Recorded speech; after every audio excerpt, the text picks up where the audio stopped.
All right, let's talk about something that a lot of guys, especially as we get a little bit older, start to think about, Okay. and that is prostate health.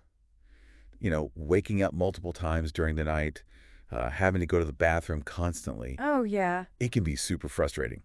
And we're going to dive deep today into one specific food Okay. that might actually help Interesting. shrink an enlarged prostate.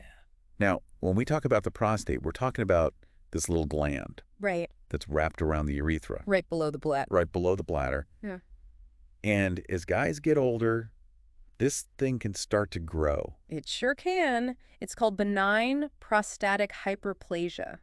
BPH for short. BPH, yep. Yeah. And that's exactly what we're talking about today. It can be a real pain, literally. It can be. So, a lot of people out there are looking for natural ways to deal with this. Absolutely. People want to avoid medications if they can. Exactly. So, what is this magical food we're talking about today? Well, it's not exactly magical, but it is pretty common. The tomato. Tomatoes. Interesting. So, what is it about tomatoes that makes them good for the prostate? It all comes down to a compound called lycopene. Lycopene. Okay, so Right. lycopene is an antioxidant, right? That's right. It's a carotenoid. A carotenoid. And those are the things that give fruits and vegetables their color, right? Exactly. Like the red in tomatoes, the orange in carrots, the yellow in bell peppers. Okay.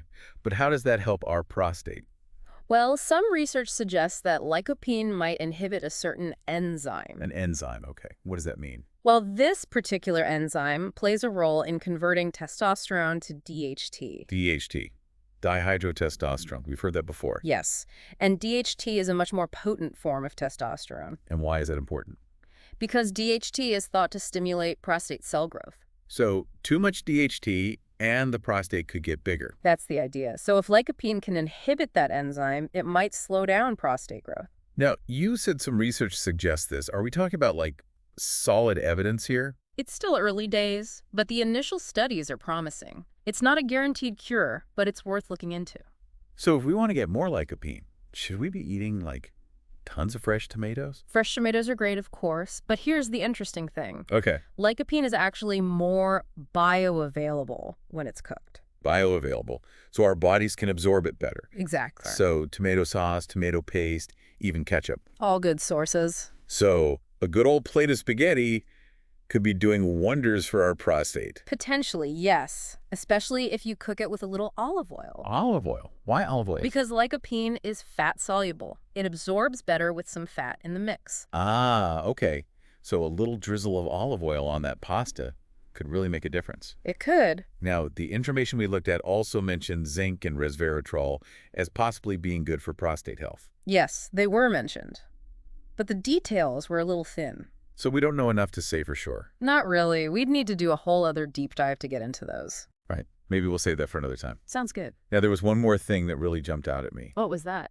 A warning about dairy products. Ah, yes, the dairy connection. Something to pay attention to. Because? Well, milk contains certain growth hormones, and some experts believe these hormones could actually stimulate prostate growth. So drinking milk could make BPH worse.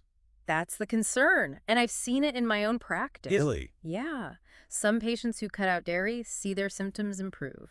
That's pretty compelling. It is, but remember, it's just anecdotal evidence. More research is needed. So what's the bottom line for our listeners today?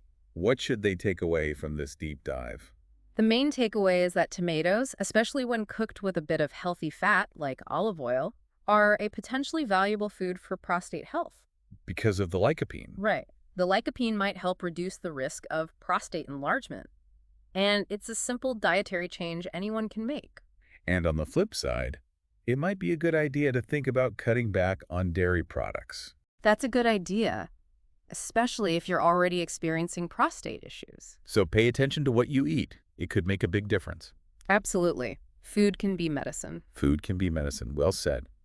And for those of you who want to dive even deeper into this topic, remember to subscribe for more healthy inspirations. And be sure to watch the next video about foods to avoid if you have an enlarged prostate. Until then, stay healthy and keep those prostates happy. That's good advice. Take care. You too.